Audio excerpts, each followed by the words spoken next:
ताकि पूरे नंबर ना आए, लेकिन HR 267674 मोहम्मद नदीम के नाम से यह कार रजिस्टर्ड है। और तस्वीर आपको दिखा रहे हैं घटनास्थल की। घटनास्थल पर अमित शाह पहुंच चुके हैं, वहां जानकारी वो ले रहे हैं, क्योंकि जिस तरीके से घटना घटी है उसका जिक्र भी हमने किया कि वो क्यों महत्वपूर्ण है। वो इसलिए महत्वपूर्ण है क्योंकि वहां से Chandni Chowk 150 metre, Gurudwara Sisganj Sahib 500 metre, Lal Qila 350 metre, Bhagirath light market 50 metre. आप सोचिए जहां धमाका हुआ है। और कर्नल देवानंद जी हमारे साथ है। देवानंद जी, क्योंकि अगर नंबर मिल गया है कार का, इसका मतलब मैं मानकर चल रहा हूं कि जल्द उसका पूरा रूट ट्रेस कर लिया जाएगा कि वो कहां से आई, किस वक्त किस टोल को क्रॉस किया, किस वक्त कहां वो पहुंची, कहां उसने स्टॉपेज लिया। ये पूरी जानकारी जल्द पुलिस और इंटेलिजेंस के हाथ होगी। बिल्कुल विजेंद्र जी, आप सही कह रहे हैं कि जब ये सुराग मिल जाते हैं कि कौन सी गाड़ी में था, ये ट्रेस करना कोई बड़ा मुश्किल काम नहीं है, किया भी जाएगा।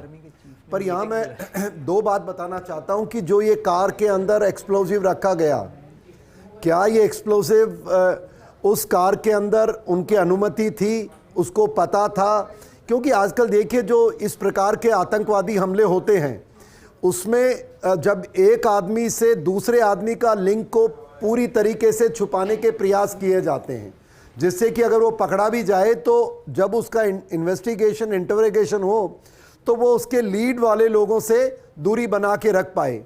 और जो यहाँ पर ये हुआ है, जिस प्रकार से जो खबरें आ रही हैं, कार का पता लगा, उसमें एक्सप्लोजिव रखा गया होगा। और क्योंकि देखिए आज जिस प्रकार से 1900 एक्सप्लोजिव पकड़ा गया था, वो बहुत बड़ी संख्या होती, बहुत बड़ी अमाउंट है साहब।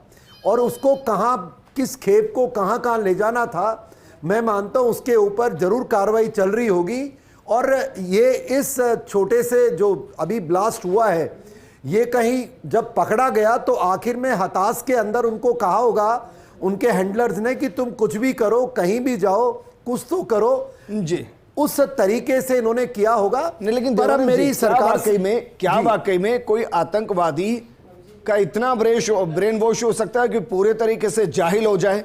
उसको ये तो पता होगा कि उसकी कार का नंबर ट्रेस होगा, उसको ये भी पता होगा कि उसकी कार के नंबर को ट्रेस करने से उसके नाम और उसके पते की जानकारी होगी। क्या उसने अपने पूरे परिवार को थ्रेट में नहीं डाल दिया? देखिए बिल्कुल बिल्कुल डाल दिया। पर मैं यहाँ बात बताऊं कि जो ये पागल लोग हैं ना, ये देश के भी दुश्मन हैं। और इनको पता नहीं जो जब ये काम करते हैं ये जानते हुए करते हैं, क्योंकि वो उसके लिए तैयार है, उसको तैयार किया गया है। अब किसने तैयार किया, क्यों किया गया, वो अलग विषय है। पर एक बात और है विजेंद्र जी, इसमें कई बार क्या होता है कि जैसे कि गाड़ी के अंदर एक्सप्लोजिव आया जी, अब वो तो इन्वेस्टिगेशन के बाद चलेगा कि वो आदमी कहाँ का था, गाड़ी कहीं दूसरी जगह चोरी दिखाई गई थी, कहाँ से वो पकड़ के लाए हैं, गाड़ी को क्या उसकी इजाज़त थी, और क्या गाड़ी का जो नंबर प्लेट मिला वो एक्चुअल उस गाड़ी का है कि कहीं दूसरी का लगा दिया है। तो बहुत सारी चीज़ें हैं, जैसे हमारे गृह मंत्री महोदय बता रहे थे कि अगर किसी और के नंबर प्लेट लगाते तो वो मोहम्मद नदीम के नाम से तो नहीं होता। नहीं, वो भी नदीम के नाम की लगाएंगे। ये भी देखना होगा कि जो मरा है ड्राइवर जी जी उस कार के साथ मरा है, मोहम्मद नदीम है या नहीं है। नहीं, बिल्कुल बहुत सारी चीज़ें जो मैं मानता हूँ हमारी एजेंसीज ऑलरेडी उसके ऊपर काम कर रही होंगी। पर मोटा मुद्दा जो है ना विजेंद्र जी आज इस हमले के बाद, वो ये है कि हमारी भारत सरकार को सिर्फ पाकिस्तान, अमेरिका, उनको दोष देना बंद करना पड़ेगा। और जो देश के अंदर जो हमारे दुश्मन बैठे हैं, जो अर्बन नक्सल जिनको मैं नाम देता हूं, वो लोग जो सरकारों के विरोध में काम करते हैं, जो दुश्मन के साथ मिलकर के किसी तरीके से हमारे देश के खिलाफ करते हैं, कानून बनाने पड़ेंगे, उनको जेल में डालना पड़ेगा और उनके साथ सख्ती से पेश आना पड़ेगा। जैसे शाम को आज चैनल पे एक वो मौलाना मौलवी कौन थे जो कहते कि जो हथियार के साथ पकड़ा गया है वो आतंकवादी जरूरी थोड़ी है। तो ऐसे लोग जो अफीम खा करके बैठते हैं, इनकी अफीम उतारनी पड़ेगी, वो तो अभी और भी उनके साथ कानूनी कार्रवाई करनी पड़ेगी। सर बहुत लोग होंगे ऐसे अभी भी, बिल्कुल, जो कह रहे होंगे मोहम्मद नदीम हो सकता है बेचारा ड्राइवर हो सकता है कि उसकी गाड़ी ना हो सकता है किसी और के कहने पर आया हो। मैं आपको विजेंद्र जी एक चीज और बताऊं, चुनाव का माहौल है ना, बहुत सारे ऐसे लोग हैं जो अभी कह रहे होंगे कि ये तो चुनाव के लिए, वो भी तो बोल रहे थे शाम को ये चुनावी स्टंट है। सर मैं किसी तो का नाम नहीं लूंगा, कुछ पार्टी के जो प्रवक्ता रहे तथाकथित किसी वक्त में और जो इस वक्त एक विचारधारा को पोषित करते हैं, वो अभी से डालने लगे हैं बिल्कुल ये हमला बीजेपी, ये हमला बीजेपी के टाइम, ये हमला बीजेपी के टाइम, ये हमला बीजेपी के टाइम। और वो तथाकथित ये नहीं बता पा रहे कि उनके टाइम में उनके ही नेताओं को अटैक किसने किया। अरे सब ये सब देशद्रोही लोग हैं, ये भारत विरोधी हैं, भारत का नुकसान कर रहे हैं। और जो इस तरह के ट्वीट कर रहे हैं या चुनावी बात कर रहे हैं, मैं वही तो कह रहा हूं, अब देश को फैसला करना पड़ेगा। क्या आप एंटी नेशनल स्टेटमेंट स्वीकार करोगे? ये डेमोक्रेसी के नाम पर इतना फसाद नहीं हो सकता। डेमोक्रेसी का मतलब कहीं नहीं होता है कि आप राष्ट्र के विरोध की बातें करें, राष्ट्र को कमजोर करें। और ये आपके, तभी तो कह रहा हूं, पॉलिटिक्स एक डर्टी गेम हो चुका है।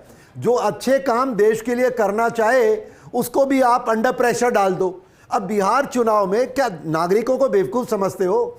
अब जो कई लोग कहते हैं पुलवामा में कैसे हुआ, उनको जवाब दे दिया देश ने। और मैं मानता हूं, मैं तो आज आग्रह ही कर सकता हूं, बिहार में कल चुनाव है, कल ही शायद 11 कल ही चुनाव है जी। बिहार की जनता को, मैं बिहार रेजिमेंट का हूं और मैं जानता हूं जिस प्रकार से हमारे बिहार के नागरिक राष्ट्र के लिए अपने हर समय तैयार रहते हैं, वो इनको जवाब देंगे। और जवाब एक ही है, आप दीजिए, खुल के मोदी जी का समर्थन करो, क्योंकि वो सरकार के अंदर है। और जो सरकार का विरोध आज के दिन, अब देखिए ये देश का सवाल है भाई। और जो लोग देश को अब सरकार कौन बनाता है? हमारे नेतृत्व ही बनाते हैं लोग, हम ही वोट देते हैं। अगर हमारी सरकार को कोई झूठा करेगा तो मैं मानता हूं स्वीकार करना चाहिए, नहीं करना चाहिए। और अब जो बात है, थोड़े समय देखिए आप, कल सुबह तक क्लियर होगा। और मुझे पूरा यकीन है जिस प्रकार से हमारे गृह मंत्री एक्टिव हो चुके हैं, वो इस ताने बाने को इस बार बिल्कुल आर पार की लड़ाई करेंगे, ऐसा मेरा पूर्ण विश्वास है। और मैं इस चीज के साथ समर्थन में हूं, कठोर से कठोर कार्रवाई करे, कोई राजनीतिक विचारधारा की परवाह ना करे, और देश के हित में है वो काम करना चाहिए। विजेंद्र जी बिल्कुल आपने सही कहा, लेकिन कुछ राज्यों के अंदर अलर्ट भी जारी कर दिया गया। हालांकि हम मान रहे हैं कि पूरे देश के अंदर अलर्ट होगा, लेकिन जम्मू कश्मीर, दिल्ली, उत्तर प्रदेश, राजस्थान, हरियाणा, गुजरात, महाराष्ट्र, इनको मुख्य तौर पर अलर्ट पर लिया गया है। तो इसका मतलब ये कि पूरा उत्तर भारत एक तरीके से इस वक्त अलर्ट पर है। नहीं, खतरा टला नहीं है अभी तक साहब, खतरा टला नहीं है। लेकिन सर एक चीज तो हम मानेंगे कि सीरियल ब्लास्ट की सिचुएशन नहीं है, क्योंकि अगर वो होता वो नहीं है, तो मैं व्यक्तिगत मानता हूं कि जितने भी अभी तक के सीरियल ब्लास्ट को हमने स्टडी किया है, उसमें एक धमाके से दूसरे धमाके के बीच में मैक्सिमम 5 से 7 मिनट का अंतर होता है, घंटों का अंतर नहीं होता है। नहीं, खतरा टला नहीं, मेरा मतलब ये नहीं कि अभी कोई ब्लास्ट होगा, पर जो दुश्मन अपनी तैयारी में जो जुटा हुआ, जिसको हमने विफल कर दिया था पिछले 48 घंटे में, एक उसने स्ट्राइक किया है। तो जो आगे जो इनका जो ये 2800 जो 2900 किलो जो एक्सप्लोसिव मिला है, उसके अलावा भी मैं मानता हूं बहुत सारी और चीजें भी इससे गांठें जुड़ी हो सकती हैं। सुरक्षा बलों को और हमारी सूचना एजेंसीज को बहुत सतर्क रहने की जरूरत है। एक और सवाल मेरा आपसे सर, क्योंकि मैं सवाल इसलिए कर रहा हूं, आप जम्मू कश्मीर के अंदर काफी वक्त तक आपने सेवाएं दी है। 2017 के आसपास एक आतंकी संगठन पैदा हुआ और उसका नाम था अंसार गजवत उल हिंद। आपको ध्यान होगा सर? बिल्कुल ध्यान है। क्या उसकी एक्टिविटीज इसमें हो सकती है? देखो, ये सारे जितने भी टेररिस्ट ऑर्गेनाइजेशंस हैं विजेंद्र जी, आपके दर्शकों को समझना पड़ेगा, कभी नाम कुछ ले लो, कभी कुछ ले लो, सब इस्लामिक आतंकवाद के ये समर्थक लोग हैं। और ये हिंदुस्तान में क्योंकि इस्लामिक मानसिकता से आते हैं, तो ये भारत का नुकसान करने के लिए काम करते हैं। इनके कोई भी नाम उठा लो, कश्मीर के अंदर, पाकिस्तान के अंदर और दुनिया में कहीं उठा लो, ये नामों से कोई फर्क नहीं पड़ता। एक जगह दबाव पड़ता है तो दूसरा नाम कर लेते हैं, एक को सैंक्शन लगती है तो दूसरा कर लेते हैं, एक गुट में। वैसे जब लड़ाई हो जाती है तो दो में बढ़ जाते हैं। ये हैं सब चट्टे बट्टे, एक ही थैली के चट्टे बट्टे। मैं इसलिए कह रहा हूं सर, क्योंकि जो इन्फॉर्मेशन इस वक्त है, मैं नहीं जानता कि वो कितनी कंफर्म है, क्योंकि हमारी एजेंसी ही कर पाएंगे या कोई ऑथोराइज जो अधिकारी है वही कर पाएगा। कहा जा रहा है कि स्टिकी बम का इस्तेमाल किया गया जिसमें आईडी था और इसलिए दूर से उसको अटैक किया गया।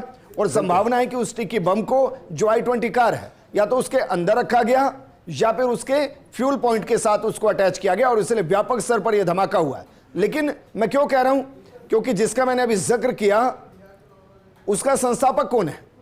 जकीर मूसा। जकीर राशिद भट्ट, जो कि अलकायदा से अलग होकर आया, जो बाकायदा गजवाए हिंद की विचारधारा को पोषित करता है। हालांकि 2017 से 2022 के बीच में इनके जितने मैक्सिमम जो टेररिस्ट थे उन सबको मार दिया गया।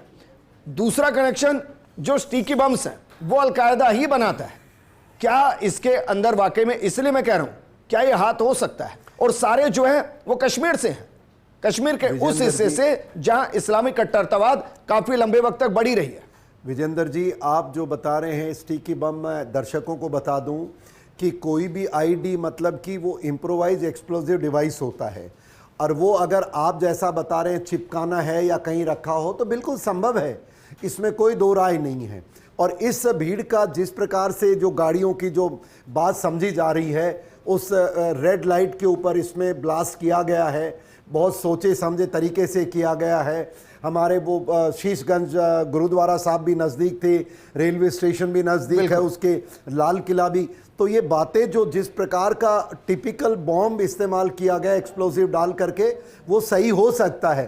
पर उससे बड़ी बात यह है कि जो इन्होंने ये नुकसान करने की कोशिश की है, जो संदेश देने की कोशिश की है। एक छोटे से ब्रेक के लिए रुक रहे